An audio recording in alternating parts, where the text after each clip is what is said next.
I said yeah, because more than me not wanting to go skydiving, I didn't want them to think I was a So now I have to tell my wife I'm going skydiving. And if she had just said, hey, Michael, do you think that's a good idea? You don't really want to do that. I probably would have said, yeah, you're right. And then I would have called my friends up and been like, guess what? I have mono, sorry.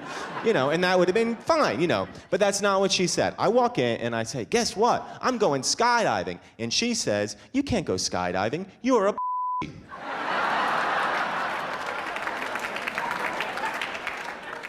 So the next day, I'm skydiving.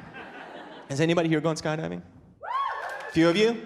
Did you go tandem when you went? Yeah, that's it. Normally when you go skydiving the first time, what you do is you go tandem, which means, another dude straps himself to you, and then you just kind of spoon your way down to the earth. That's not what I did. I went solo the very first time I went skydiving. And in order to go solo, you have to spend 8 hours in skydiving school before they let you jump out of an airplane. And I can distill those 8 hours for you into about 3 seconds, which is basically, this is what you learn in skydiving school.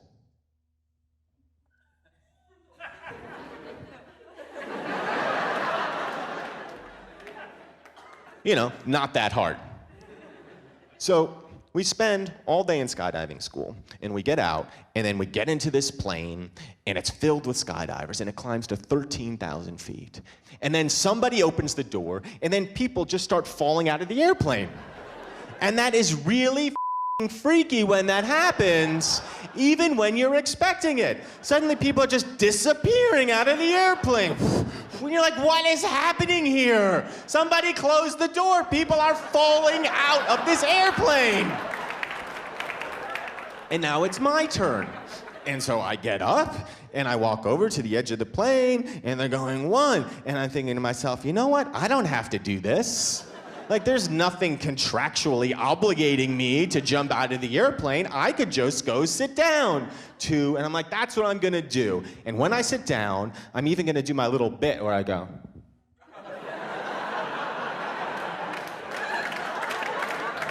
And I'll get a good laugh from some of the other skydivers. 3, and I jump.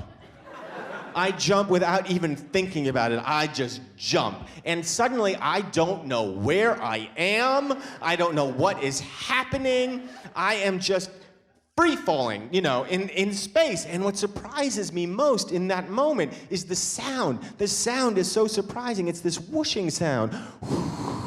And that's not what I was expecting. When I was gonna jump out of the airplane, I thought it'll be one of 2 sounds. It'll either be total silence, or more likely, an awesome guitar solo. But it was just, and having spent 8 hours in skydiving school, you guys, this is my skydiving position. Like this.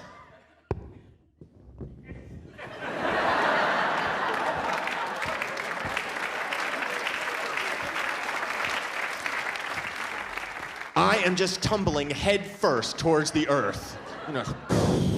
And I'm just watching the altimeter, the little thing that tells you how high you are, and I'm waiting for it to get to 4. It started at 13 for 13,000. I'm waiting for it to get to 4, because at 4 I can pull my ripcord. And when it finally gets there, I'm just waiting and waiting and waiting. It gets to 4, and I pull it, and as I pull it, I'm reminded that my skydiving instructor had said at school, there will be a moment after you pull your ripcord when you are not sure whether or not your parachute is working.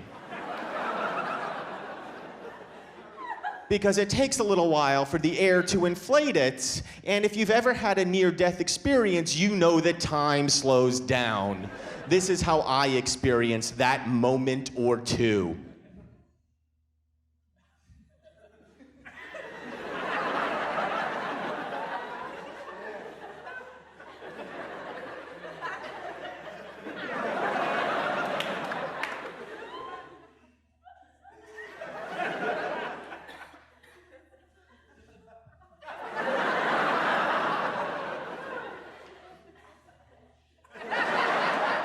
And then everything slows down.